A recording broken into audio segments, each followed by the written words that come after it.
Evangelização na zona rural. Um aspecto da evangelização extremamente importante e infelizmente esquecido por muitos, diz respeito à zona rural. Muitas e muitas pessoas vivem distantes da cidade, em casas retiradas, com pouco acesso à possibilidade de frequentarem eventos sociais e inclusive a igreja. E aí, a equipe de evangelização, nesse caso, deve se propor a ir aos lugares mais longínquos da cidade para pregarem o amor de Deus, alcançando muitas pessoas, especialmente os mais idosos para Cristo. Porque os mais jovens podem montar no lombo de um animal, podem ir para um carro de boi, pegar uma carroça, uma charrete.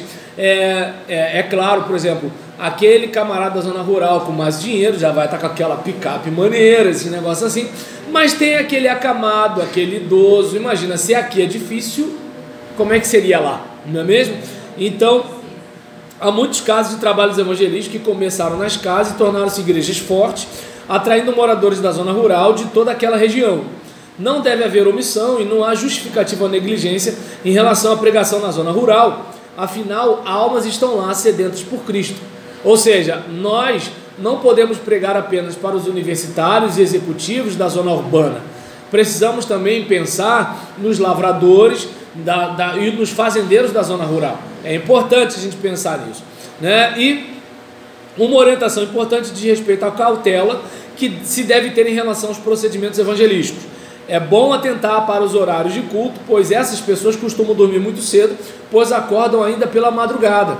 Então imagina, aí você vai com a mentalidade daqui do Rio de Janeiro, né? Eu pelo menos, assim, as minhas experiências de pregar em evento de dia de sábado, às vezes tem situações que o culto começa às 7 da noite e passa uma palavra para o pregador lá para umas 9, 9h15.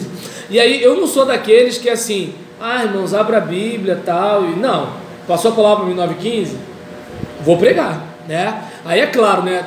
Eu escutei todo mundo cantar, né? Aquele que era para cantar que pregou, aquele que era para pregar e cantou, aquele que era para lá, eu escutei todo mundo, né? E aí nisso, mas quando chega a minha vez, aí vai saindo um assim, encolhidinho, aí assim, o povo que cantou e tal, aquele negócio todinho, que estava no mover, aí vai saindo, outro vai saindo, outro vai saindo, aí fica eu, o cara que me chamou, né? Porque se ele for embora pega mal, o pastor da igreja. E às vezes assim, e às vezes o obreiro que está aqui atrás, ele fica relutando, porque alguns conseguem sair também. E aí nesse caso, por exemplo, entende? Agora, entendeu? Aí nessa situação, o que acontece? O cara vai levar essa cultura de zona urbana para a zona rural, sendo que na zona urbana, ele, por exemplo, daqui a pouco ele está em casa, ele pega um Uber e tudo está resolvido. Agora essa pessoa, ela vai andar às vezes 1 quilômetro ou mais, entende? Ela vai andar isso, e aí que horas vai chegar? Que horas vai acordar de manhã? Porque ela tem toda uma batalha pela frente. Então observa bem como é que você não pode ir para lá com a cultura daqui. Como indivíduo de lá, de lá não pode vir para cá com a cultura de lá. Então é importante ter isso em mente, né? Outra coisa que é aconselhável, que não se vá só, especialmente no caso de mulheres, devido a perigos iminentes. O linguajar deve ser simples, adequado à realidade. E, por exemplo, uma dica para a gente aqui que estuda teologia, é um tal de querer falar difícil, né?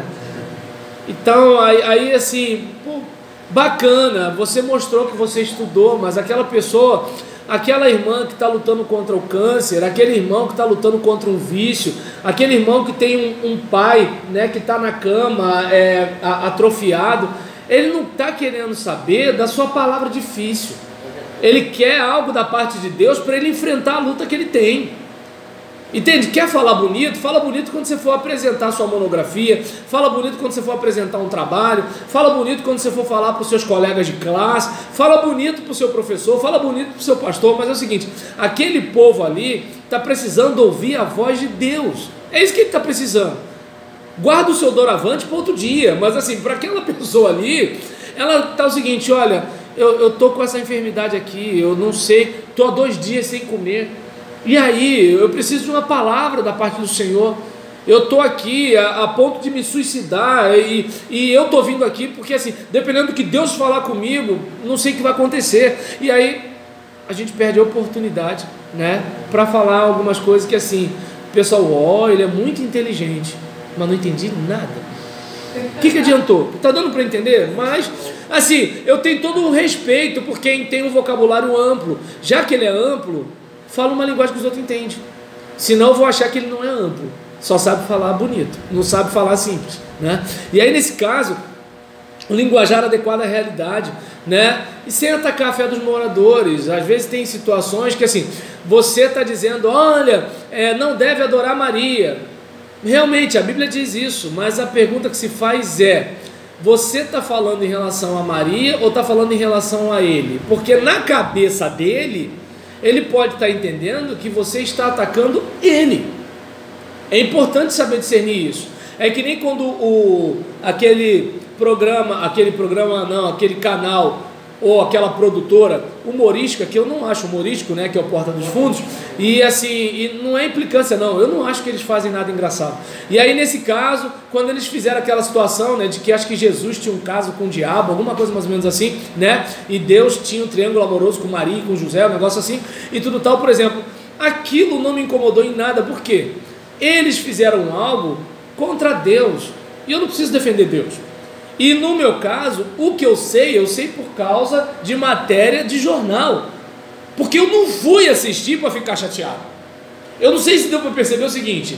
É o seguinte, e detalhe, e eu não fiquei dizendo para o pessoal, não assista, não assista, não assista. Porque o povo é curioso. O povo é curioso. Tu fala não assista, o que você está fazendo? Propaganda reverso. Você está fazendo propaganda reverso. Então o que acontece? Diante de uma situação dessa, eu não sei se dá para perceber que assim... Eu penso assim, mas a maioria dos religiosos não pensam assim. O cara ele fica mordido porque ele se sentiu ofendido. Ele não consegue separar. Não, peraí. Eu lembro quando Gideão é chamado de Jerubaal e ele destrói, né, os ídolos do pai. E o pessoal fala assim: ó, tem que fazer alguma coisa com esse moleque aí. Ué, não, peraí. Se Baal é Deus, que ele lute por si mesmo. E eu acho aquilo fenomenal, que é o seguinte, eu não preciso defender Deus. Não foram eles que entraram nesse terreno de zoar com Deus? Não foram eles? O problema é deles. E assim, é bom até ter cuidado, que alguém pode dizer que eu estou tendo um discurso de ódio aqui. Hoje está desse jeito, né? E assim, que Deus me guarde de pensar um negócio desse. Eu não quero, não desejo, até porque rogar praga não é da nossa religião. Nossa religião é de abençoar. Então o que acontece? Eu não desejo nenhum mal e que Deus os guarde de qualquer coisa. Mas é o seguinte, eles estão se metendo com Deus, isso é problema deles. Eles não estão se metendo comigo. Mas eu tenho que ter cuidado, porque nem todo mundo pensa igual a mim. Então quando eu falar de uma divindade, porque de repente, por exemplo, eu lembro que eu estudei na pós-graduação com uma colega que ela era candomblessista. E ela fez um trabalho acadêmico em que ela dizia, Exu não é o diabo. E aí, qual é o raciocínio? Porque, por exemplo, no aspecto das divindades iorubá, não existe aquela ideia de Deus e diabo. Deus e diabo na cosmovisão cristã. Não sei se deu para entender. E aí, nesse caso, por exemplo, nós vamos denominar as entidades da Umbanda ou as divindades do Candomblé, nós vamos denominar com a nomenclatura cristã. Só que o que acontece? É onde eu converso isso com a minha esposa lá em casa. A gente muitas vezes não faz isso com as divindades germânicas, com as divindades gregas, porque, por exemplo, você vai reparar que Thor é um super-herói, mas Thor é uma divindade nórdica, dos vikings, entende? Por exemplo, uma menina de repente vai ver um cara e falar, mas é um deus grego. Ué, deus grego é ídolo também, entende? Se você chegar para essa mesma menina e falar assim, então substitui deus grego com deus afro, tá amarrado. Deu para entender? Então, então, por exemplo, o que eu reparei? Que essa minha colega, ela se sentiu ofendida porque é o seguinte, por que só, tá entendendo? Porque só os meus orixás são demônios e as outras coisas não são. Aí, um crente, não vou dizer xiita, mas chato, vai falar um monte de coisa para ela. quando a questão é o seguinte: como é que você vai exigir dela um pensamento como o seu? Você é cristão, você frequenta escola dominical, você participou, se não participou, deveria participar do culto de doutrina da sua igreja. Não tem como ela pensar como você. Então, que tal você, lembra, o verbo se fez carne e habitou entre nós. Respeito, empatia. Porque se alguém disser para você: tá, mas você acredita em Deus e eu acredito no Rei Leão, é tudo a mesma coisa, você não vai ficar chateado?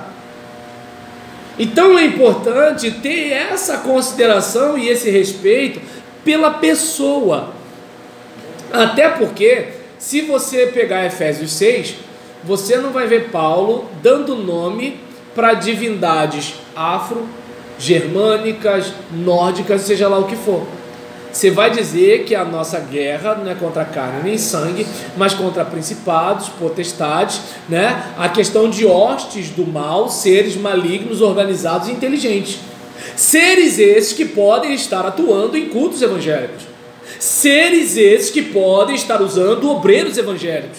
Seres esses que podem estar inflamando corações vaidosos seminaristas, que agora sabem falar sobre a natureza hipostática de Jesus. Tá dando para entender? Então eu não sei se dá para perceber que assim, a nossa guerra não é contra, né? Exatamente, não é contra a pessoa e não é, por exemplo, contra aquele ídolo em si. A nossa guerra é contra quem se esconde atrás dos ídolos. E o ídolo pode estar na namorada, pode estar no filho, o ídolo pode estar na denominação, pode estar no ministério, o ídolo pode estar num monte de coisa. Como a gente percebe isso? Eu abro mão de tudo menos disso. Epa, isso não é Deus. Não sei se deu para entender. Deus é o único que tem que ser o centro e a prioridade. Qualquer coisa que se torna centro ou prioridade é como, por exemplo, eu sacrifico a minha família por causa do meu ministério. Epa, peraí, sacrificar a família por causa de Deus é uma coisa. A não ser que a família fale o seguinte: tamo junto, vai todo mundo comer aqui farinha com açúcar até Deus prosperar. Aí beleza, deu para entender? Agora, se o ministério virou ídolo, aí já não é mais para Deus. É a sua teimosia, é a sua vaidade, é o seu orgulho, é a sua vergonha de voltar atrás, né? É como, por exemplo, meu filho é uma criança muito determinada, e todo dia eu fico assim: meu Deus, me ajuda a transformar a teimosia em persistência, porque parece a mesma coisa, mas não é. A persistência é uma coisa inteligente, você vai ter um recuo estratégico às vezes. A teimosia não, ela é burra. Eu quero porque quero e pronto. Você vai se dar mal, vou me dar mal, mas eu vou. Então vai, tá dando para entender? Então, voltando para cá, eu não sei se deu para perceber. Oi. De mais a mais, pastor Romelani, quando se fala desses ídolos, dessa região de África, isso. África aí, eles, eu já tive experiência com pessoas desse segmento que eles nunca falam. Você pode perguntar aí, eles nunca vão falar. Se você perguntar, você adora o diabo, ele vai dizer não, tudo dele, poxa, tá bem fulano de tal, que é dessa. Mas graças a Deus, para eles estão adorando o mesmo Deus que eles até falam. Porque lembra do que eu falei? Por exemplo, doutrinariamente não tem essa questão de Deus e diabo na cosmovisão deles, entende? E aí o que acontece? Nessa situação, aí em relação a isso, eu não sei se dá para perceber que eu tenho a minha convicção cristã, e eu vou pregar essa convicção cristã, mas com amor e respeito. Aí é que está a questão. Até porque não vamos esquecer que foram os doutores em Deus que mandaram Jesus para a cruz. Não foram os pecadores e publicanos. Não foi um judeu que socorreu o homem que foi assaltado. Foi um samaritano da religião sincrética. Então eu não sei se dá para perceber que é o seguinte: às vezes a gente pode até estar pregando o Deus certo, mas do modo errado. É aquilo que Paulo fala do zelo sem entendimento. Então essa volta todinha é só para a gente ter cuidado, né? Principalmente no ambiente rural, em que é muito comum as pessoas adotarem uma certa religião, e aí você vai ficar marretando ali, e você vai mais afastar e repelir do que acolher e aproximar, né? Então é importante, né, ter esse cuidado. Se isso for observado, tanto cidade quanto campo, porque isso vale também para a cidade, né, serão alcançados para o reino de Deus. E aí agora a gente já vai para a evangelização dos grupos marginalizados.